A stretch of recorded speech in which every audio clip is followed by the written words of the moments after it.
Back to the Springs Radio Real Estate Show. I'm Cheryl Garlock with Colorado Front Range Properties, your host. Thank you so much for joining us today. You know, my guest today is Karen Conrad with Karen Conrad Homes. She's a home stager here.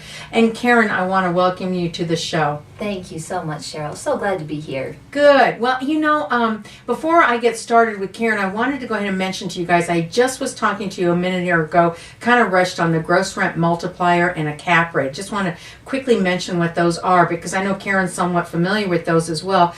But a gross rent multiplier approach is where, like I said before here, you're using that as a comparative model to compare the values of properties based on properties, making certain assumptions. Like all the units have the same rents and they all have the same expenses and the same, you know, vacancies and all that jazz. That's okay to a limited degree, but it doesn't work the best there, but it's a broad look, you might say. And then the other one is the cap rate model. There's actually a couple of others there, but the cap rate model is where you're talking about a capitalization rate, and it's not a multiplier, but it's really a measurement of the rate of the annual return that investor would see. You know, kind of like when we're thinking about investing in the stock market, what kind of a rate can you expect, you know? Mm-hmm. So anyway, that's what we kind of look at more so with, particularly with Plex properties there. That's what a lot of investors will look at there. And then there's the cash on cash return and the cash flow after taxes, before and after taxes too. So it gets to be a myriad of things, doesn't it, Karen? It does, but it sounds like it's worth looking into for the investment and the return. Well, I think so, and we'll talk about that later. But you know, again, even with investment properties, as we mentioned, you need home staging, especially if you have single family homes, right? Yes, I agree. So I want to ask them about also, what about redesign? Sure. Because you do that as well. Let's talk about the difference between home staging and redesign.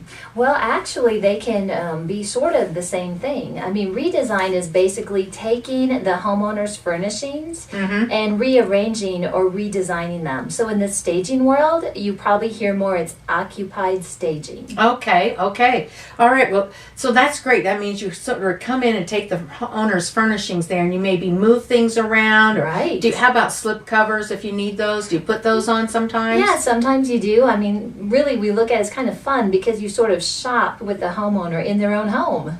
Oh, that's a great idea. Yes. You know, that's a good way of presenting it too. You shop with the homeowner with their own furnishings about keep this, get that, get rid of that, move this here, put that there.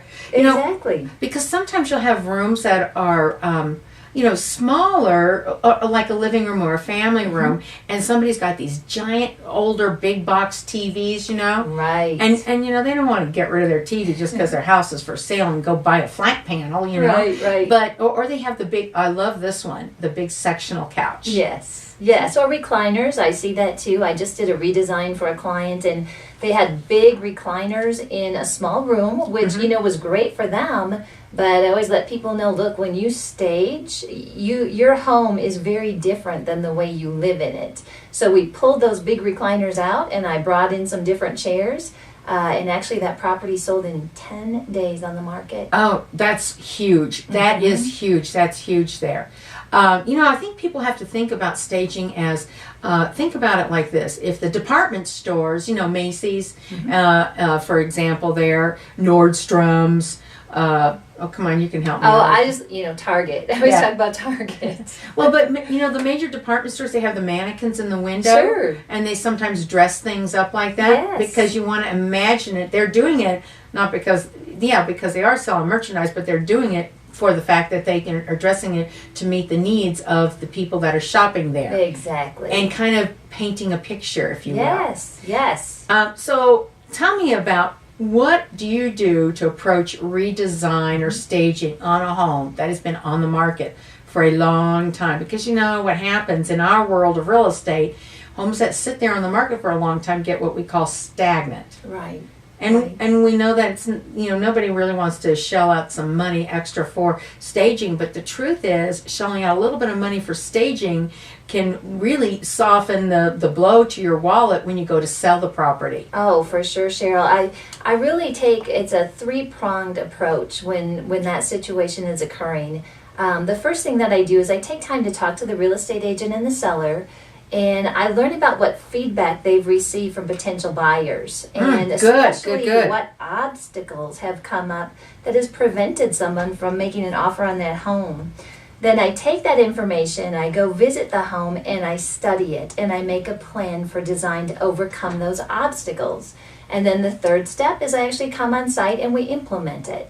Oh, I think that's great. And also, I know people want to go ahead and sell their homes there and they don't want to be putting a ton of money into redoing Right. everything there.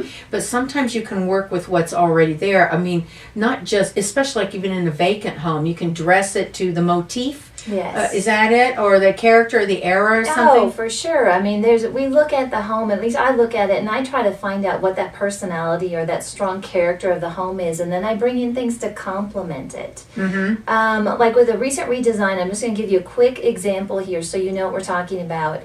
There were two obstacles that came up with this home as to why it didn't sell. One of them was the master bedroom was basically a loft. Okay, Oh. It didn't have a door on it, so there's a privacy concern. Wow. So what I did is I went to the home and I looked at that room, and as you looked up into the loft, you saw the bed. Okay, so what people were thinking is that, okay, if I'm sleeping in that bed, anyone in this house is going to see me there, right? Yeah. But the room had a lot of space. So this is what I did. I took that bed, I slid it behind a wall, okay, on a side wall, getting it out of sight of someone that's in the family room. Right. I made a seating area, okay?